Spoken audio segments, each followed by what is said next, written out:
Welcome to Bring Us Back. All right, everybody, let's get right to it. We have breaking news tonight. The U.S. Navy has launched a military action airstrike against Syrian Air Force bases in Syria in retaliation, or you could say in response, to the Assad regime chemically bombing and hurting their people. And let's go straight to the president and hear what he has to say.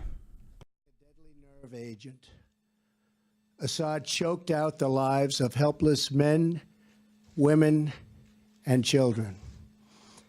It was a slow and brutal death for so many. Even beautiful babies were cruelly murdered in this very barbaric attack. No child of God should ever suffer such horror.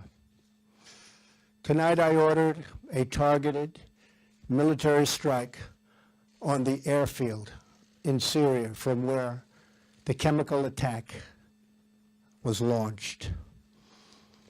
It is in this vital national security interest of the United States to prevent and deter the spread and use of deadly chemical weapons. There can be no dispute that Syria used banned chemical weapons, violated its obligations under the Chemical Weapons Convention, and ignored the urging of the UN Security Council.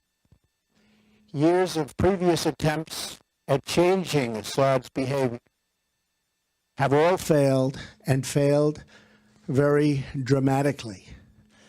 As a result, the refugee crisis continues to deepen, and the region continues to destabilize, threatening the United States and its allies. Tonight I call on all civilized nations to join us in seeking to end the slaughter and bloodshed in Syria, and also to end terrorism of all kinds and all types. We ask for God's wisdom as we face the challenge of our very troubled world. We pray for the lives of the wounded and for the souls of those who have passed. And we hope that as long as America stands for justice, then peace and harmony will, in the end, prevail. Good night, and God bless America and the entire world. Thank you. Okay, so let's go through a timeline of what has happened so far to better understand what's going on right now. A little less than 24 hours ago, in Syria, a chemical attack upon Syrian people, innocent Syrian people, men, women, children, were slaughtered by a chemical bomb from planes flying overhead. There's a little bit of controversy as to maybe it was a rebel attack, but the rebels do not have aircraft. That's well known. This was a Assad regime attack with chemical weapons, as we have seen in the past, upon his people. So this was a little bit over 24 hours ago. Immediately, President Trump was briefed, and he was given a series of options early this morning, less than 24 hours after the event had taken place, on what actions to take, whether it be no military, whether it be military, so on and so forth, XYZ. So what you have is less than 24 hours after a terrible and very disgusting attack upon innocent people, you have the president of the most powerful country in the world take decisive action. There was no red line drawn in the sand. This was not Barack Obama. This was Reagan-esque. And what I mean is, quietly behind the scenes, he let the men in charge of the military give him the best options available to him. And he acted on it. And he launched, which is what now is being said as anywhere from 59 to 77 Tomahawk missiles upon air bases, basically destroying Syrian Air Force bases. No warning, no leaking, just action. This wasn't puff out the chest, threaten them, put a red line in the sand, do nothing when it's crossed. This was, you've crossed the line. You know you've crossed the line because you've done it before. Now I'm going to kill your people and I'm going to take out your bases. And that's the type of strong military action and response that we need from this president. There is no more time for red lines in the sand. America has been leading from behind for the past 8 years. It's time to lead from the front. And we did that just today with the president's strong actions. You heard a very passionate Donald Trump.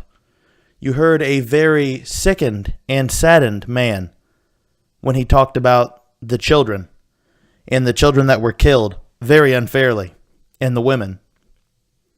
You know, for a man that supposedly to the alt-left radical media call him racist and anti-Muslim and anti-woman and anti-child,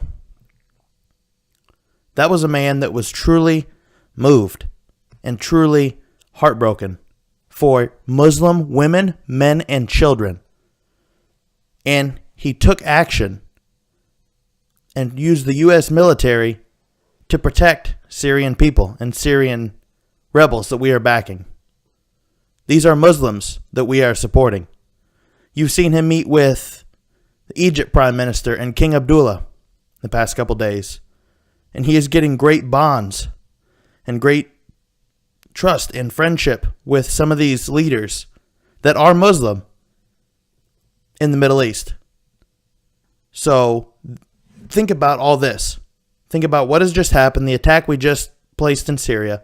Think about everything accumulating. Think about the people he has been meeting with and the heartfelt message that's sent out from his podium in Mar-a-Lago earlier. And you tell me that the media isn't spinning a narrative about him being supposedly anti-Muslim or anti-woman child. It's not true. It's not true one bit, and it was just proved. Sad it had to come to this.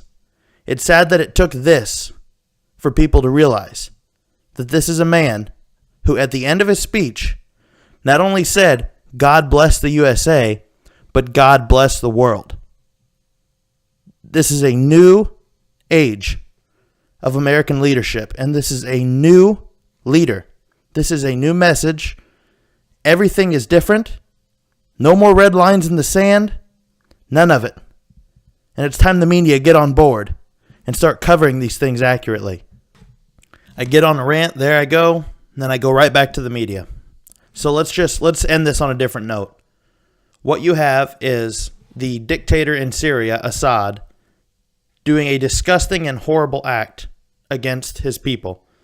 And in response, by this new administration led by the President Donald J. Trump, a strong, heavy, and stern action that lets the world know we are not going to tolerate this any longer. America first. America leads from the front. We are not sitting in the back any longer. Thank you for tuning in. Stay updated. Check us out on Twitter, Facebook, and we'll have more updates to come. Thank you.